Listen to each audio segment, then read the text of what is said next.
Cooking with Tony. Not really. Hey, you're not me. No. So, big request, carbonara made by an Italian. So that's what you're gonna get today.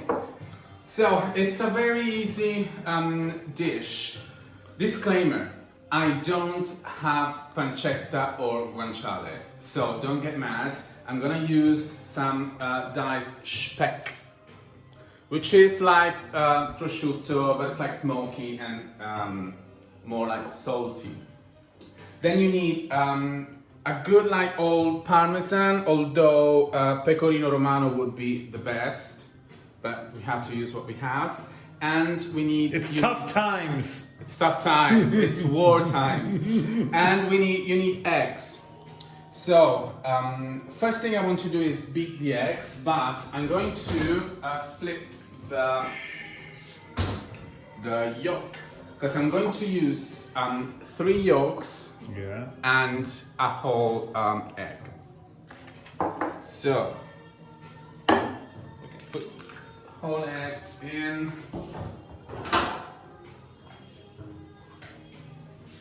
Where are the eggs? They're here.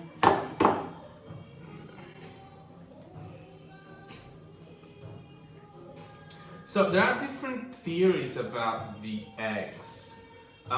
Some people only put the yolks, some people put 1 egg for like each person and then 1 or 2 yolks.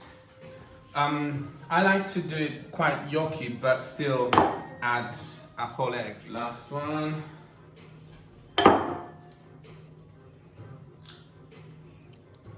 Again, don't throw the whites away. You can do loads of things with them.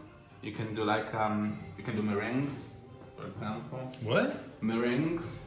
Oh yeah, meringue. Yeah, Meringue. meringue. Call it. Marianne loved meringue. She loved meringue. My friend was making a pavlova the other day. I would like to do that. That's my thing, Anna Pavlova. Pavlova.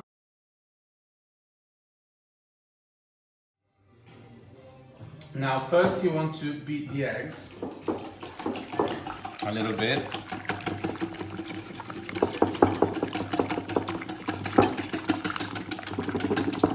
And then you will have to add almost all of the cheese. You just need a little bit just to garnish the plate at the end.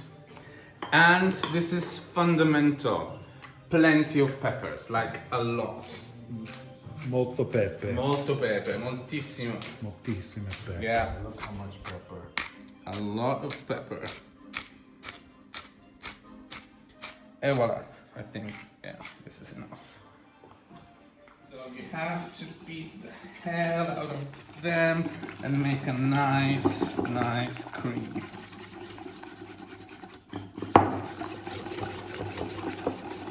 And that's done. Now you want to put the pancetta or guanciale or speck in this What's case. it called? You keep saying, what's it? Panciale? Guanciale. Guanciale. Guanciale is a kind of bacon. Also pancetta is bacon, but guanciale is made from the cheek of the pork. Yeah. And it's very salty and full of fat. Yeah.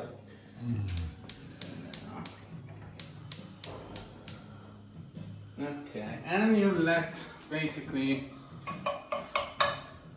fry for maybe 10 minutes so that it releases all the fat and the juice in the pan. Can I have a glass of wine while we're waiting? Of course. What are we having? We're having a nice We're Chianti. having a nice Chianti. I love a Chianti. Yeah. I forget about Chianti. People always used to think, oh, Chianti's cheap wine. It's a good Chianti is not cheap. A cheap Chianti is cheap. Bingo. Chin chin. Chin chin to the shitty day.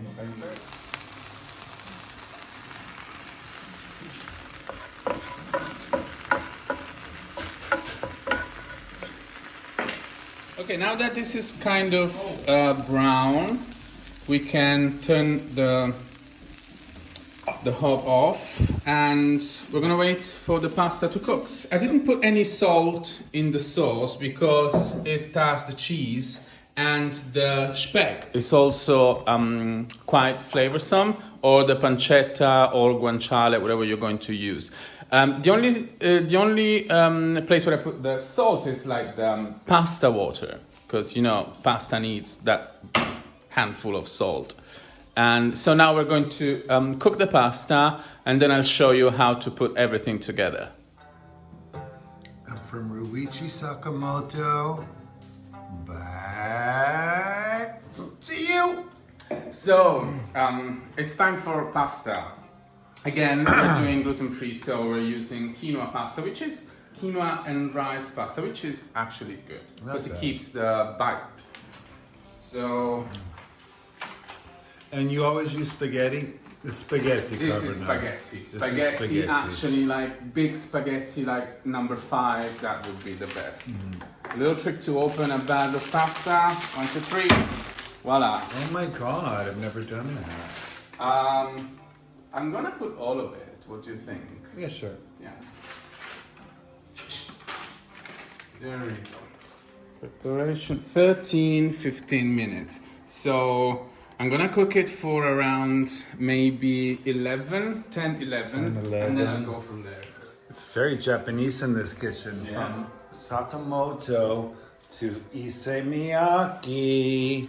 Stretchy, stretchy. That's it. So there are apparently 3 main theses about the origin of carbonara. One is that Americans. Fast.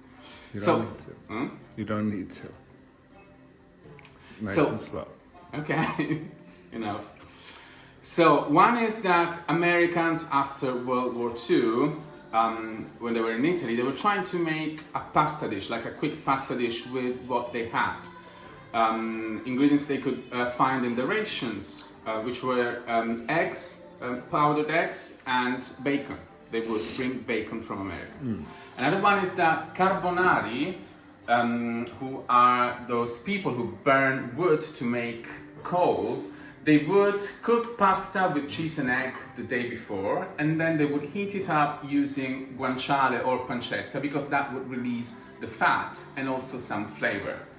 Or apparently for around 200 years, it's been very popular in Naples for many recipes to add beaten eggs with cheese in a lot of dishes. So that's probably the origin of carbonara as a quick way to make pasta. That's it. So now you know lots of things. Cool. So pasta is ready now, and we're going to turn that fire off. Turn this fire on again, and where's the thing? Our magic Camilla. This is called Camilla. We love the Camilla. Yeah. Gonna put the pasta direttamente nella padella, in the pan. The reason why I'm not draining the pasta with a pasta drainer is that I'm going to need some of the water. Some of the water. I'm starting to speak like an American would. There we go. This is it. Now I'm gonna get ready with the ladle. Here and start stirring this. So this will get all the flavor from the speck, in this case, that we sauteed in the pan. You deglaze the pan and you get all of that flavor. And you want to stir quite vigorously. That's my word. Because you see, you will release all the starch in the water, and that would make it creamy. Yeah. A bit more of the water.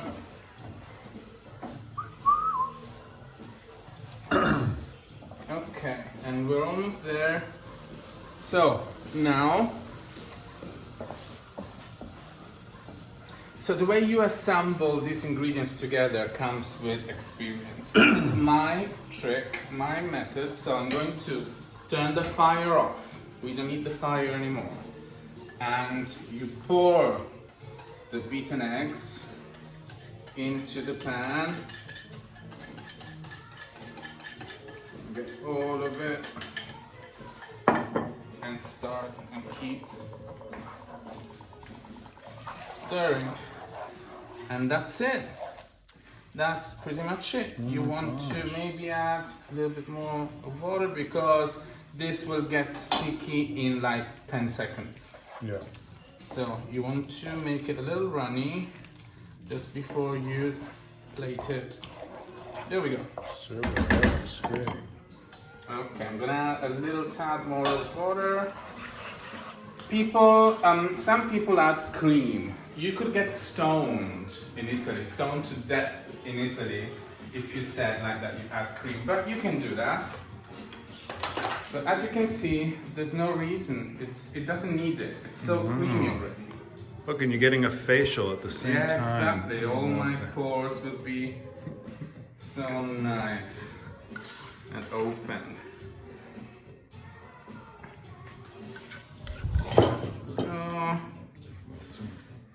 You want to get all of the sauce from the pan. Voila. There. Here. A little bit there, because sharing is what? Caring. There we go.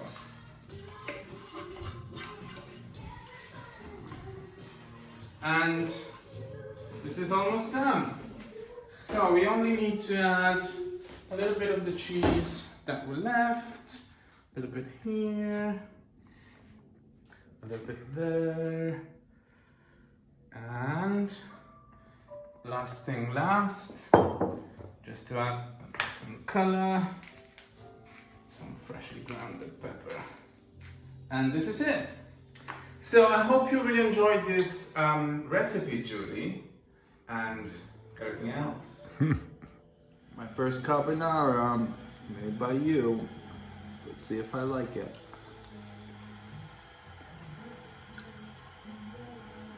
I love it. I love it. It's good with the speck. Yeah, I guess It's so. delicious. I can't believe there's not cream in there. Doesn't need it. Only So needs good. It only needs love. Yeah.